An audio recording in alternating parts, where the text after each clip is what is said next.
Sindikat 100 kg sabu digulung polisi.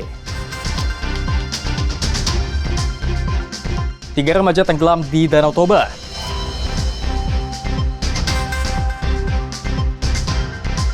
Mangrove untuk pewarna batik.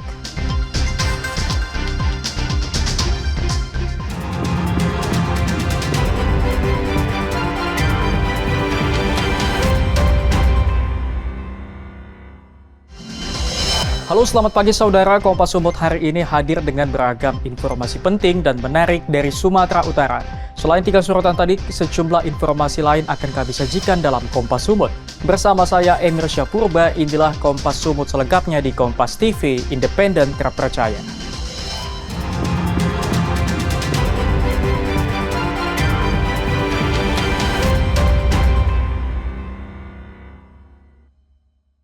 Saudara, 4 orang sindikat narkoba diringkus polisi, 2 diantaranya suami istri. Pelaku menyimpan 100 kg sabu di sejumlah tempat, termasuk di dalam dinding mobil. Petugas Direktorat Reserse Narkoba Polda Sumatera Utara gagalkan peredaran 100 kg sabu yang dilakukan oleh 4 sindikat pengedar antar provinsi. 2 di antara pelaku merupakan suami istri. Dalam aksinya, pelaku menggunakan berbagai modus, mulai dari menyembunyikan narkoba di dinding mobil, hingga mengemas ulang narkoba ke dalam kemasan kopi. Saat disergap petugas, dinding mobil pelaku dipenuhi narkoba jenis sabu seberat 33 kg, diduga akan dikirim ke luar kota Medan. Petugas kemudian melakukan pengembangan dan menggeledah rumah di Kompleks Setiabudi Medan dan menemukan sabu seberat 39 kg. Pengembangan selanjutnya, petugas menangkap sepasang suami istri di Provinsi Banten. Dari tangan suami istri ini, petugas menyita 28 kg sabu sehingga total narkoba dari 4 tersangka seberat 100 kg. Direktur Reserse Narkoba Polda Sumatera Utara, Komisaris Besar Polisi Jian Calvin Simanjuntak mengungkapkan pelaku juga mengemas ulang narkoba ke dalam kemasan kopi untuk menggelabui petugas. Pelaku tercatat sudah berulang kali mengirimkan narkoba ke sejumlah daerah di Indonesia. Yang mengendarai adalah tersangka ketiga dan keempat, yang pasangan suami istri yang saya jelaskan tadi. Kemudian di bulan April 2025 telah berhasil mengirimkan 28 kg dengan tujuan Jakarta yang diantar juga oleh tersangka 3 dan 4 pasangan suami istri. Dan yang terakhir, yang keempat adalah 33 kg sabu yang berhasil kita amankan pada saat penangkapan tersebut. Tersangka CT mendapatkan upah dari DPO setidak-tidaknya 80 juta rupiah. Kini 4 pelaku terancam dipenjara lebih dari 5 tahun atau maksimal dapat dihukum dengan hukuman mati karena dijerat dengan Undang-Undang Nomor 35 Tahun 2009 tentang narkotika. Ferry Irawan, Kompas TV, Medan, Sumatera Utara.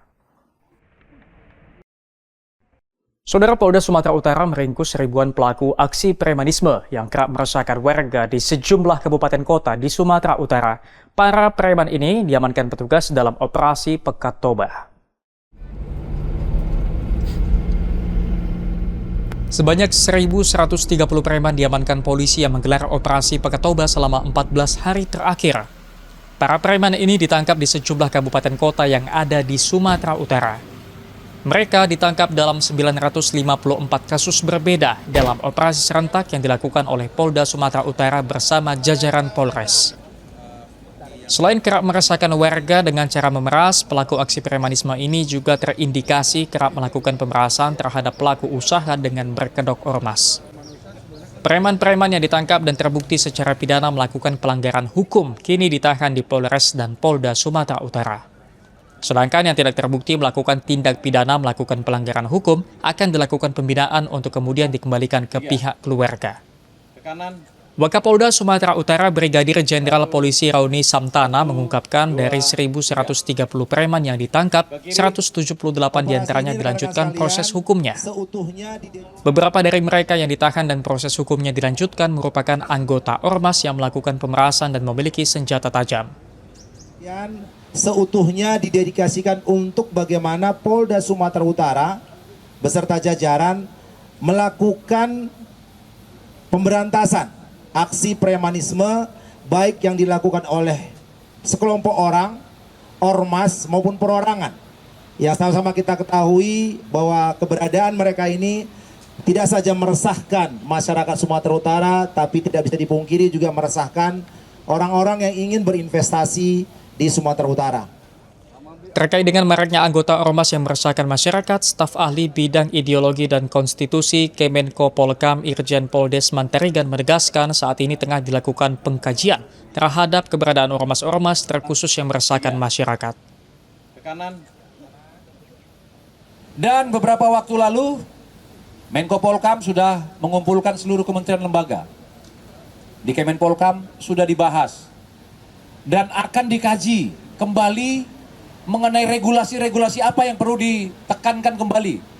Bahkan bukan hanya tindakan hukum, pembubaran dan sebagainya sesuai dengan Undang-Undang Nomor 16, tetapi juga akan dibuat pembinaan, pengawasan yang lebih nyata, konkret di lapangan.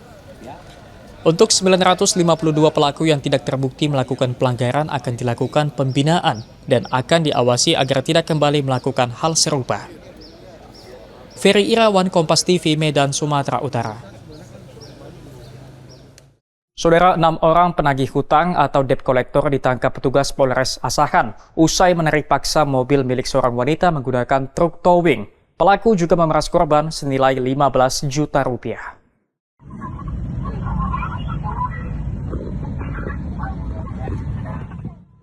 Inilah rekaman saat seorang wanita pengendara mobil dihadang 6 orang penagih hutang atau debt collector dengan menggunakan sepeda motor di Kecamatan Siantar Barat, Kabupaten Asahan. Pengendara mobil sempat terlibat adu mulut dengan para penagih hutang sebelum akhirnya mobil ditarik paksa dengan menggunakan truk towing. Korban yang merupakan warga Provinsi Riau dituduh menunggak pembayaran selama 4 tahun. Para pelaku juga memeras korban senilai 15 juta rupiah. Setelah mendapat laporan pengaduan, Satuan Reserse Kriminal Polres Asahan kemudian mengamankan 6 orang penagih hutang dan masih memburu 3 orang pelaku lainnya. Kita berhasil amankan 6 orang tersangka, satu kita tetapkan 6 orang tersangka. Namun demikian masih ada beberapa tersangka yang terus kita kejar. Besar harapan kami tersangka menyerahkan diri. Para pelaku dikenakan pasal berlapis yaitu tentang pemerasan dan perbuatan tidak menyenangkan dengan ancaman hukuman 9 tahun penjara. Armando Sinaga, Kompas TV, Asahan, Sumatera Utara.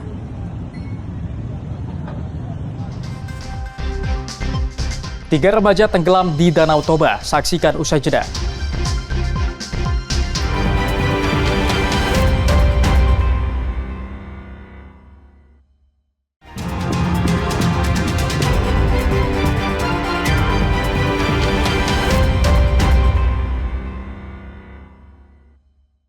Masih bersama saya, Emir Syapurba dalam Kompas Sumut. Saudara, 3 orang remaja tenggelam saat mencari ikan di Pelabuhan Feri Danau Toba, Kabupaten Samosir. Ketiganya ditemukan meninggal dunia, diduga akibat kesulitan mendapatkan ruang bernafas di dalam air.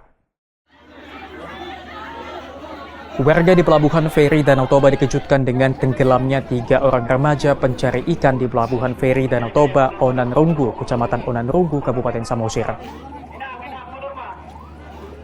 Awalnya 5 orang remaja datang ke pelabuhan untuk mencari ikan menggunakan senapan tombak ikan atau spear gun pada Sabtu malam.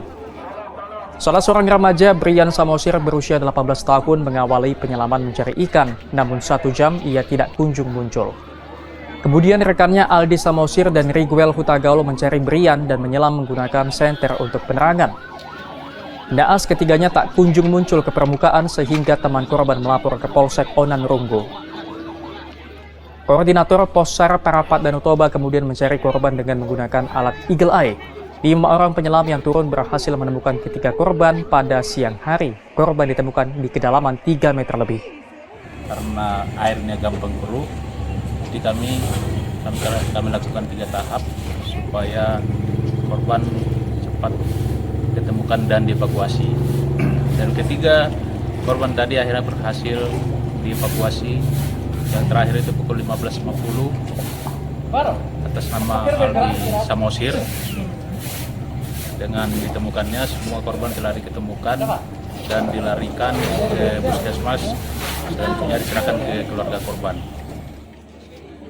Pencarian sempat terkendala karena air di lokasi mudah keruh. Ketiga korban diduga meninggal akibat kesulitan mencari ruang bernafas di dalam air di saat air Danau Toba sedang naik. Jenazah korban langsung dibawa ke Puskesmas Onanrunggu dan selanjutnya diserahkan ke pihak keluarga. Armendo Sinaga, Kompas TV, Samosir, Sumatera Utara. Saudara Wakil Presiden Republik Indonesia Gibran Raka Buming Raka meninjau keberangkatan jemaah haji Kloter 12 di Asrama Haji Embarkasi Medan. Wapres berpesan agar jemaah haji menjaga kesehatan dan saling tolong-menolong. Wakil Presiden Republik Indonesia Gibran Raka Buming Raka bersama istri dan didampingi Gubernur Sumatera Utara Bobi Nasution menyapa langsung para jemaah haji Kloter 12 di Embarkasi Medan. Dalam kunjungannya ini, Wapres Gibran Raka Buming Raka sempat meninjau dan melakukan pengecekan fasilitas di Embarkasi Medan. Wapres Gibran Raka Buming Raka juga berbincang langsung dengan jemaah haji. Ia berpesan agar jemaah haji dapat menjaga kesehatan dan saling tolong-menolong. Ketua Petugas Penyelenggara Ibadah Haji Embarkasi Medan, Ahmad Kosbi, menjelaskan kedatangan Wakil Presiden untuk mengecek langsung fasilitas Embarkasi Medan dan berbincang dengan jemaah calon haji.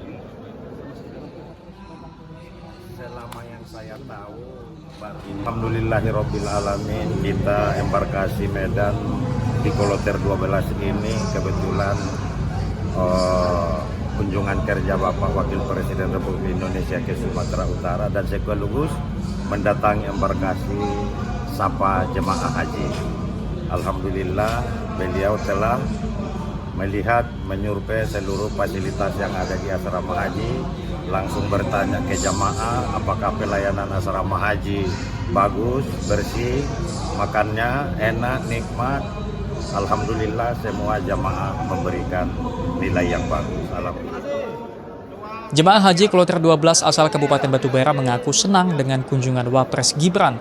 Mereka tidak menduga dapat berdialog langsung dengan Wakil Presiden. Dedi Rizky Ginting, Kompas TV, Medan, Sumatera Utara. Saudara, Universitas Sumatera Utara akan mengelola sampah sendiri untuk dijadikan kompos dan bahan bakar. Ditargetkan tahun ini tidak ada lagi sampah yang keluar dari lingkungan universitas. Saat ini Universitas Sumatera Utara telah menguji dan meneliti pengolahan sampah organik dan anorganik menjadi kompos dan bahan bakar. Dengan alat pengolahan sampah terpadu buatan mereka, sampah organik diproses menjadi kompos dan pengembangan maggot yang terintegrasi dengan peternakan. Sedangkan sampah anorganik akan didaur ulang menghasilkan biji plastik dan melewati proses pemanasan pirolisis untuk menghasilkan bahan bakar sehingga dapat digunakan untuk insinerator. Meski masih dalam uji coba dan penelitian, Rektor Universitas Sumatera Utara Muryanto Amin menargetkan tahun ini tidak ada lagi sampah yang keluar dari kampus. Semuanya akan dikelola secara mandiri. Bila sampah dari rumah tangga. Soal efisiensi pengolahannya gimana Bapak? Kan ini masih lab dicoba, jadi masih kita biayai penuh. Nanti setelah dia bisa menghasilkan, lalu ada aspek ekonomisnya, perkiraan kami tahun depan itu bisa mengurangi biaya yang dibutuhkan untuk pengelolaan TPST ini. Jika dikembangkan, tempat pengolahan sampah terpadu ini juga bisa membantu pemerintah dalam penanganan sampah di TPA.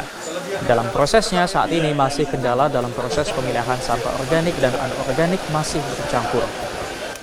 Sementara itu, Gubernur Sumatera Utara Bobi Nasution yang hadir melihat alat pengolahan sampah ini menyampaikan selain kesiapan alat pemilahan sampah, kesiapan infrastruktur truk pemilah sampah juga harus diutamakan. Sampai menyiapkan truknya juga, pengangkutannya. Ini pengangkutan juga harus, kalau kita minta memilah, ya semuanya harus terpilah sampai dengan pengangkutannya. Jangan nanti masyarakat kita minta pilah, di rumah tangga kita minta pilah, di tempat umum ada tempat sampah pemilahan, begitu kita angkut pakai truk, satu doang gerobaknya, nggak ada apa. Dengan adanya alat pengolahan sampah ini diharapkan dapat membantu dampak negatif lingkungan dan pengolahan sampah warga. Rauganda Malau, Kompas TV, Medan, Sumatera Utara. Limbah mangrove jadi pewarna batik, saksikan usai jeda.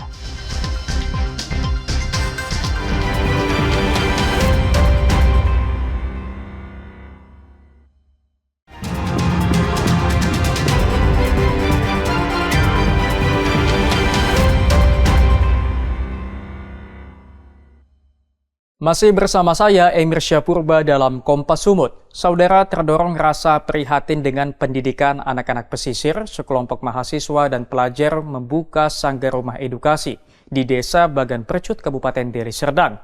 Di sini anak-anak putus sekolah diajarkan membaca dan menulis.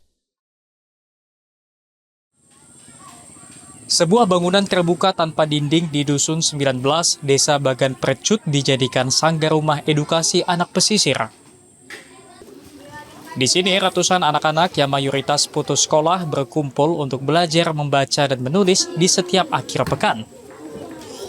Tidak hanya anak-anak putus sekolah, sejumlah siswa sekolah dasar yang membutuhkan pendampingan dan pembelajaran ikut menjadi peserta. Sanggar Rumah Edukasi Anak Pesisir yang dibangun pada Juni tahun 2022 berawal dari keprihatinan sejumlah relawan yang terdiri dari mahasiswa dan pelajar melihat banyaknya anak-anak di pesisir yang minim literasi. Untuk semakin menarik minat anak-anak, sesekali para relawan mengajak anak-anak untuk berdiskusi atau belajar membaca di atas kapal milik nelayan. Tujuannya untuk meningkatkan literasi dan minat baca untuk anak-anak pesisir, karena di pesisir ini masih banyak anak-anak yang tidak peduli, yang masih kurang untuk membaca dan literasinya sangat rendah, sehingga mereka lebih memilih untuk bekerja atau mencari ikan daripada membaca atau belajar. Warga di sekitar Sanggar Rumah Edukasi Anak Pesisir mengaku sangat terbantu dalam meningkatkan kemampuan pendidikan anak-anaknya. Beberapa anak didik di Sanggar Rumah Anak Pesisir ini bahkan mampu meraih prestasi membanggakan di sekolah. Perubahannya anak ini asal mau belajar datang. Perubahannya itu aja lah. Dia mau belajar perubahannya. Oh, berarti niat belajarnya makin Ada, tinggi ya? makin tinggi belajarnya itu. Dan ibu pun ranking juga dapat Iya, juara? Juara dari kelas 1 SD sampai kelas 5 SD. Alhamdulillah belajarnya makin ada sanggar ini makin maju belajarnya. Warga dan relawan berharap pemerintah dapat memberi perhatian untuk memberikan bantuan berupa buku bacaan atau fasilitas belajar mengajar. Dedi Zulkifli Terigan, Kompas TV dari Serdang, Sumatera Utara. Saudara, Kota Brastagi tidak hanya memiliki sejumlah destinasi wisata, namun juga memiliki aneka kuliner yang menjanjikan cita rasa yang unik. Salah satunya pulut teri dan mie saus, kuliner yang ada sejak tahun 1970-an ini terus menjadi favorit wisatawan dan warga. Jika Anda tengah berada di kota wisata Brastagi, tak ada salahnya mencoba menu kuliner pulut teri atau mie saus di Jalan Abdi Kejora, Kota Brastagi. Warung yang buka sejak pagi hingga tengah hari ini selalu ramai dikunjungi warga yang berburu pulut teri dan mie saus. Kuliner pulut teri sendiri merupakan perpaduan beras pulut dan ikan teri yang digoreng kemudian disajikan dengan saus yang diolah dengan resep khusus yang merupakan warisan keluarga sejak tahun 1970-an. Penjual pulut teri dan mie saus yang merupakan generasi kedua berharap resep warisan keluarganya dapat terus diterima oleh warga Kota Brastagi dan wisatawan yang datang. Kalau saya neruskan udah sekitar 10 tahun lah. Terus ini kan resep keluarga, jadi semoga resepnya bertahan. Rasanya yang gurih menjadikan pulut teri dan mie saus favorit warga untuk menu sarapan. Bahkan tak jarang pembeli datang dari kecamatan berbeda hanya untuk membeli menu sarapan ini.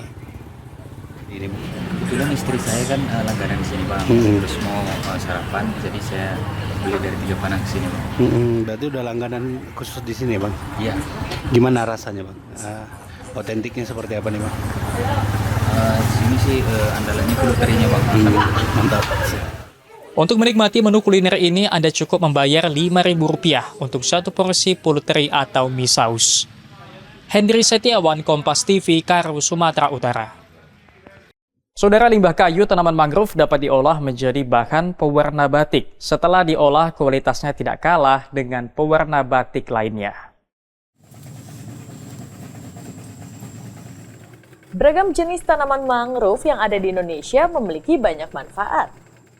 Tidak hanya melindungi bibir pantai dari terjangan ombak laut, namun dapat menjadi ruang tumbuhan dan satwa unik sebagai kekayaan yang harus dilindungi dan dilestarikan. Seperti yang dilakukan Yagasu atau Yayasan Gajah Sumatera Utara, masyarakat yang berdedikasi untuk konservasi gajah dan ekosistem hutan mangrove ini tengah fokus pada pengembangan dan pemberdayaan limbah kayu mangrove sebagai bahan ekonomis karya batik, batik cantik, atau ekoprinting. Berbagai jenis limbah kayu mangrove yang cukup banyak di Indonesia dapat diolah hingga bernilai ekonomis. Namun dalam pengolahannya tetap menerapkan kelestarian. Hamidah, salah seorang perajin batik limbah kayu mangrove, mengatakan batik mangrove tidak kalah kuat kualitasnya dengan batik yang ada selama ini. Harga pun cukup bersaing, bahkan mampu memperkaya jenis batik di Indonesia. Dalam kreativitas membuat corak dan motif, batik mangrove ini tidak menggunakan bahan kimia. Walau warna dari limbah kayu mangrove tidak secerah batik umumnya, namun batik mangrove ini tidak mudah pudar. Sebenarnya membuat batik mangrove ini sama ya seperti seperti batik-batik yang lain ya. Cuman bedanya nanti di proses pewarnaan. Karena pewarnaan itu kita menggunakan limbah kayu mangrove itu nanti kita rebus sampai mengeluarkan warna. Itulah nanti yang dijadikan sebagai pewarna batik, pewarna kainnya gitu. Jadi kalau prosesnya itu sama, ada nanti dia menggambar, mencanting, kita ada nanti proses pengecapan. Saat diproduksi, batik mangrove tidak hanya dipasarkan di Sumatera Utara, namun kini sudah sampai juga ke Jakarta. Batik mangrove ini disebut unggul dalam pelestarian lingkungan karena bahannya tidak mencemari lingkungan dan bahan bakunya cukup banyak di tanah air. Tim Liputan Kompas TV, Medan, Sumatera Utara. Sampai di sini Kompas Sumut hari ini. Anda bisa menyimak video tayangan kami di kompas.tv atau menyaksikan secara langsung via streaming di kompas.tv/live. Kami undur diri, tetap saksikan rangkaian program berita di Kompas TV, independen, terpercaya.